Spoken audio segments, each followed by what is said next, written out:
నమస్తే, welcome to BRK health. నేను మీ కిషోర్. ప్రస్తుతం మన దగ్గర అయితే డాక్టర్ సుబ్రహ్మణ్యం గారు అయితే ఉన్నారు. ఇతను ఆయుర్వేద స్పెషలిస్టు. కొన్ని టిప్స్ మనం తెలుసుకుందాం. నమస్కారం సార్. నమస్తే అండి సార్, ఇప్పుడు చాలా మందిలో సంతానం కలగడం లేదు.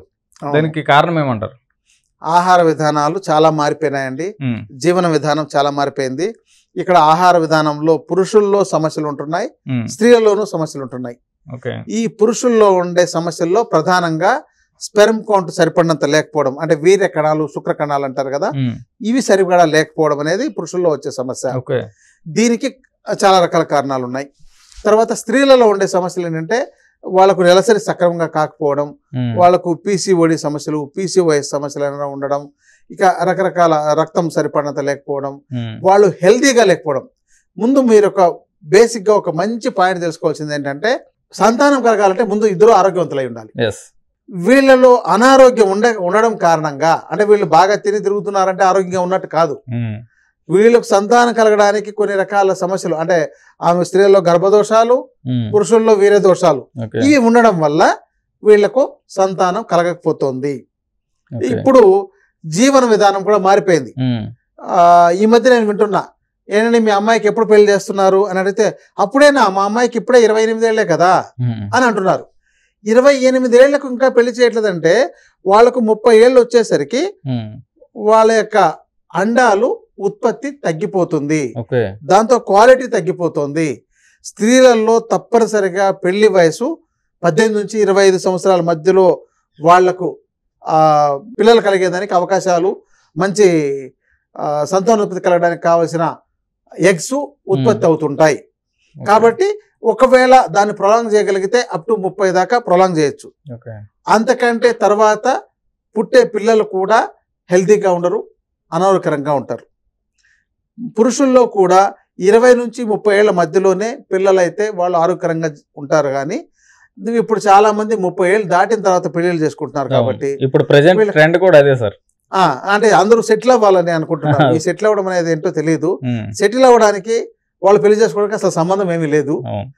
వాళ్ళిద్దరూ పని చేసుకోవచ్చు, ఇద్దరు ఉద్యోగాలు చేసుకోవచ్చు, లేకపోతే ఏదైనా వ్యాపారం చేసుకోవచ్చు. ఏది చేసుకున్నా సరే ఆరోగ్యకరంగా బతకడానికి కావలసిన వస్తు సామాగ్రిలు ఏమీ కావు. లేదంటే వాహనము, ఏది ఆస్తులు ఇవి కాదు అనేది ఒకటి బాగా అర్థం చేసుకోవాలండి. వీళ్ళు ఎటువంటి డిసీజెస్ ఉంటాయి అంటారు సార్? సంతానం కలగకపోయినా ఆర్దర్ మ్యాన్ అవని ఫీమేల్ అవని ఎటువంటి డిసీజెస్ ఉంటాయి అంటారు? పురుషుల్లో ఒక పెద్ద సమస్య ఉంటుందండి. ఇప్పుడున్న టెక్నాలజీ వీటి వల్ల వీళ్ళకు హార్మోన్స్ అనేది 15 సంవత్సరాలకే డెవలప్ అయిపోతాయి.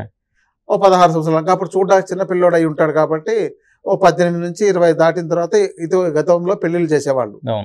వీళ్ళకు ఇలా ఉండడం వల్ల ఏమవుతుందంటే, వీళ్ళకు ఈ యొక్క లైంగికపరమైన నాలెడ్జ్ అంతా తెలియడం వల్ల వీళ్ళు కొన్ని దురలవాట్లకు బానిస అవ్వడం. అంటే సిగరెట్లు కానీ, గుట్కా కానీ, మందు కానీ, ఈ వీళ్ళలో హస్తప్రయోగాలు కానీ ఇలాంటివి చేయడం వల్ల వీళ్ళ యొక్క స్పెర్మ్ యొక్క క్వాలిటీ తగ్గిపోతుంది. ఇంకోటి అంటే అన్ని ఫ్రోజన్ ఫుడ్స్ ఇలాంటివి తీసుకోవడం వల్ల ఆహారం కూడాను ఎలాంటి ఆహారం తీసుకోవాలో తెలియట్లేదు చాలా మందికి. ఇప్పుడు రెగ్యులర్గా చికెన్ తింటూ ఉంటే వాళ్ళ యొక్క ఆ చికెన్ వల్ల చికెన్ కు ఎక్కువ వేడి చేసే గుణం ఉంటుంది. ఎందుకంటే దాని టెంపరేచర్ కూడా 108 ఫారెన్హీట్ ఉంటుంది. మన బాడీ 97 ఫారెన్హీట్ అయితే చికెన్ యొక్క టెంపరేచర్ 108 ఫారెన్హీట్. అంతటి ఆహారం తీసుకోవడం వల్ల స్పెర్మ్ హెల్తీగా ఉండే అవకాశాలు ఉండదు. ఎందుకంటే అంత హీట్ని తట్టుకోగలిగే శక్తి లేకపోవడం వల్ల స్పెర్మ్ కిల్ అయిపోతుంటుంది. చికెన్ వల్ల కూడా ప్రాబ్లమ్స్. అవును, అంతే కదా. ఇది ఒకటి. ఈ చికెన్, గుడ్డు ఇలాంటివి వీళ్ళు ఒక పిల్లలైన తర్వాత అలాంటివి తీసుకోవాలి. కానీ లేకపోతే వీటిని తినాలనుకున్నప్పుడు దాన్ని బ్యాలెన్స్డ్గా, అంటే ఒకసారి తిన్నారనుకోండి, నెక్స్ట్ హెల్తీగా ఉండేది ఏదైనా ఫ్రూట్స్, వెజిటబుల్స్ ఎక్కువ తీసుకోవాలి. ఇంకోటి ఏంటంటే, గింజధాన్యాల్లో స్పెర్మ్ కౌంట్ పెంచే గుణాలు ఎక్కువగా ఉంటాయి. కానీ గింజధాన్యాలు ఎవరు తినడం లేదు, తగ్గించేస్తున్నారు.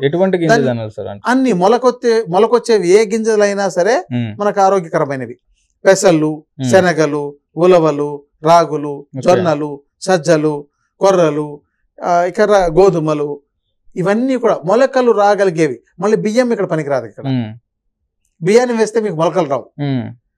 కాబట్టి ఇలా మొలకలు ఏదైతే వస్తాయో అవన్నీ కూడా స్పెర్మ్ కౌంటర్ని పెంచడానికి బాగా ఉపయోగపడతాయి. ఇంకా స్త్రీలలో వచ్చేసరికి నెలసరి సరిగా ఉండడం లేదు. కారణం ఏంటంటే ముఖ్యంగా మెచ్యూర్ అయిన దగ్గర నుంచి, అంటే వాళ్ళు పుష్పవతి అయిందని అంటారు కదా, అక్కడి నుంచి ఎలాంటి ఆహారం తీసుకోవాలి, పర్టికులర్గా పీరియడ్ వచ్చినప్పుడు కొన్ని ఆహారాలు పూర్తిగా తీసుకోకూడదు. ఆ విషయం చాలా మంది పెద్దవాళ్ళు కూడా తెలియదు. స్త్రీలు వాళ్ళ ఇంట్లో ముసలి వయసు వచ్చేసినా సరే వాళ్ళకి ఎలాగోలాగా పిల్లలై ఉంటున్నారు, అంతే తప్ప ఏ విజ్ఞానము తెలిసి పిల్లలై ఉండడం లేదు. అందుకని వాళ్ళకి తెలియకపోవడం వల్ల పిల్లలకు మెచ్యూర్ అయిన దగ్గర నుంచి ఎలాంటి ఆహారం వాళ్ళకి తెలియకపోవడం. కారణం ఏంటంటే ముఖ్యంగా అలాంటి ఆహారాల్లో ఈ యొక్క ఫ్యాట్ను పెంచే ఆహారాలు, అంటే ముఖ్యంగాను స్వీట్ పదార్థాలు అసలు మెన్స్ట్రువల్ సైకిల్లో ఇవ్వకూడదు, నాన్ వెజ్ మెన్స్ట్రువల్ సైకిల్లో ఇవ్వకూడదు, పాల పదార్థాలు మెన్స్ట్రువల్ సైకిల్ ఉన్నప్పుడు ఇవ్వకూడదు ఫస్ట్. ఇంకోటి అంటే స్టోర్డ్ ప్యాక్డ్ ఫ్రోజన్ ఫుడ్స్ ఇవ్వకూడదు. అందుకని గతంలో ఓల్డెన్ డేస్లో వాళ్ళు ఎక్కువగా ఎగరడము లాంటివి చేయకూడదు అనే ఉద్దేశంతో వాళ్ళకి ఏం చేసేవాళ్ళంటే బయట కూర్చోబెట్టి వాళ్ళకి అసలు మీరు ఈ 3 రోజులు ఏం పని చేయకూడదు అనేసి వాళ్ళకి అంటరాని వారిలాగా వాళ్ళకి బయట కూర్చోబెట్టి వీళ్ళే ఆహారం అందించడము, లిమిటెడ్గా ఇవ్వడము, ఇలాంటివి చేసేవాళ్ళు అనమాట. దీని వెనకాల ఉన్న సైన్స్ ఇవి.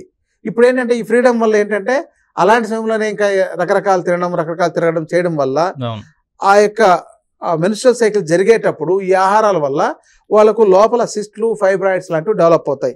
దాన్ని పీసీఓడి సమస్యలు అంటారు, పాలిసిస్టిక్ ఓవేరియన్ డిసీజ్. దీనివల్ల వీళ్లకు నెలసరి మళ్ళీ తర్వాత మాసంలో సక్రమంగా రాలేకపోతుంది. ఇలాంటి కారణాల వాళ్ళతో వాళ్ళకు తొందరగా కన్సీవ్ అయ్యే అవకాశాలు ఫీమేల్స్ లోనే వస్తాయి సార్ ఆ సమస్యలు. పీసీఓడి సమస్యలు ఫీమేల్స్ లో వస్తాయి, పురుషుల్లో ఈ యొక్క శుక్రకణాలతో సమస్యలు వస్తుంటాయి. అందుకని వీళ్ళిద్దరికి టెస్ట్ చేయాలి. ఇంకా నేను ఇంకొక మంచి సూత్రం, అద్భుతమైన సూత్రం చెప్పడం ఏంటంటే, నెక్స్ట్ మీరు ఎవరైనా మీ పిల్లలకు పెళ్లిళ్ళు చేయాలంటే ముందు మీ అబ్బాయిలో సరిపడినంత స్పెర్మ్ కౌంట్ అవన్నీ బాగున్నాయా లేదా చూడండి.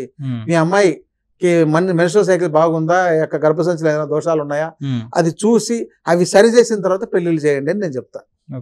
సో పిల్లలు పుట్టకపోవడానికి కారణం ఎక్కువగా ఏం ప్రాబ్లమ్స్ ఉన్నాయంటారు? ఎక్కువగా ఇవేనండి. ఇప్పుడు వీళ్ళలో చిన్న లోపం, స్త్రీలలో చిన్న లోపం ఉన్నా, పురుషుల్లో చిన్న లోపం ఉన్నా ఈ సమస్య వస్తుంది. ఇంకా ఇప్పుడు కొంతమందికి మగవాళ్లకు ఇలాంటి స్పెర్మ్ టెస్ట్ చేయించుకోవాలనో లేకపోతే స్పెర్మ్ అనాలిసిస్ చేయించుకోవాలని ఇలాంటిది అంటే వాళ్ళు నామూషిగా వెళ్తారు, నేను మగవాణి, నాకు అన్ని బాగున్నాను, నాకేంటి, నేను అసలు అలాంటి టెస్టులు చేయించుకోవడం ఏంటి, నన్ను అనుమానిస్తున్నారు, నేను మగాడు కాదనుకుంటున్నారా అని ఇలా భావించిన వాళ్ళు చాలా మంది ఉన్నారు. ఎందుకంటే పేషెంట్లో చాలా మంది వచ్చే వాళ్ళలో కూడా పిల్లలు కావట్లేదండి, ఏం చేయాలి, ఇలాంటి పెళ్ళి 2 ఏళ్ళు అయింది 3 ఏళ్ళు అయింది అని అంటే ముందు ఆయన స్పెర్మ్ కౌంట్ చేయించండి అంటే అతను ఒప్పుకోవట్లేదండి, మేము గతంలో కూడా వేరే డాక్టర్ కలిసాము, అప్పుడు చెప్పాము, అతను ఒప్పుకోవట్లేదు ఫీల్ అవుతుంటున్నారు.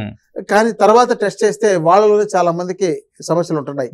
ఎందుకంటే వీళ్ళకు హెల్తీగా, అంటే యవ్వనంలో ఎవరైనా హెల్తీగానే ఉంటారు, ఆ సమయంలో కొన్ని దురలవాట్లు అలవాటు అవడం వల్ల వీళ్ళకు ఆ స్పెర్మ్ కౌంట్ అనేది డ్యామేజ్ అవుతుంది. దాంతో వాళ్ళకి ఆ తర్వాత టెస్ట్ చేస్తే కొంతమందికి అసలు అజోస్పెర్మియా అంటారు, అంటే స్పెర్మ్ అనేది ఒక్కటి కూడా లేకుండా ఉండే సందర్భాలు ఉండే వాళ్ళు కూడా ఉన్నారు. వాళ్ళకి పిల్లలు అయ్యే అవకాశాలే లేవు. ఇక వాళ్ళకు చెప్పాలంటే స్వయంగా చాలా మంది ఉన్నారండి, చాలా మంది. మీకు వచ్చే ఇప్పుడు ప్రెసెంట్ లో 100 మందిలో 5 మందికి అజోస్పెర్మియా అంటే ఒక్క స్పెర్మ్ కూడా లేకుండా ఉండేవాళ్ళు ఉన్నారు. వాళ్లకు స్వయంగా వాళ్ళ ద్వారా సంతానం కలిగే అవకాశాలు చాలా వరకు తక్కువ. ఇప్పుడు ఏదైనా వచ్చిండే అడ్వాన్స్ టెక్నాలజీతో ఏదైనా చేయొచ్చేమో కానీ వాళ్ళకు సహజ సిద్ధంగా సంతానం కలిగే అవకాశాలు ఉండవు. ఈ సంతానం కలగడానికి ఇన్ని సమస్యలు ఉన్నాయి కదా, సో ఇలాంటి సమస్యలు తగ్గడానికి పరిష్కారం ఏమైనా ఉందా?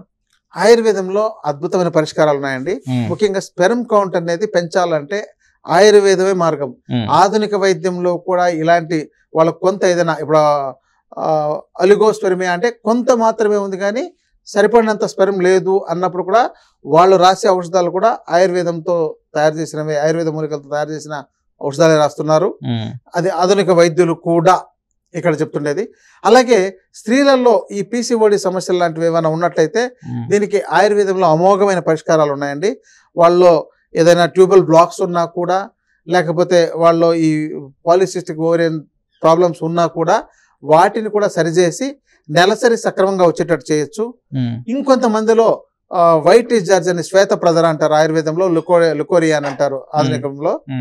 ఈ సమస్య ఉండే వాళ్ళకి కానీ, లేకపోతే వాళ్ళకు థైరాయిడ్ లాంటి హార్మోన్ ఇన్బ్యాలెన్స్ సమస్యలు ఉండేవాళ్ళు, వీటన్నిటికి కూడా ఆయుర్వేద వైద్యుల పర్యవేక్షణలో పంచకర్మ చికిత్సలు ఉన్నాయి. దాంతో శోధన చికిత్సలు, శమన చికిత్సలు అని ఉన్నాయి.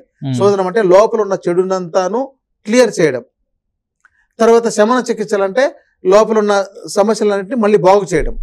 ఇలా ఈ చికిత్సలు ఆయుర్వేద వైద్యుల పర్యవేక్షణలో చికిత్స చేయించినట్లయితే చాలా వరకు ఈ సమస్యను పరిష్కరించుకోవచ్చు.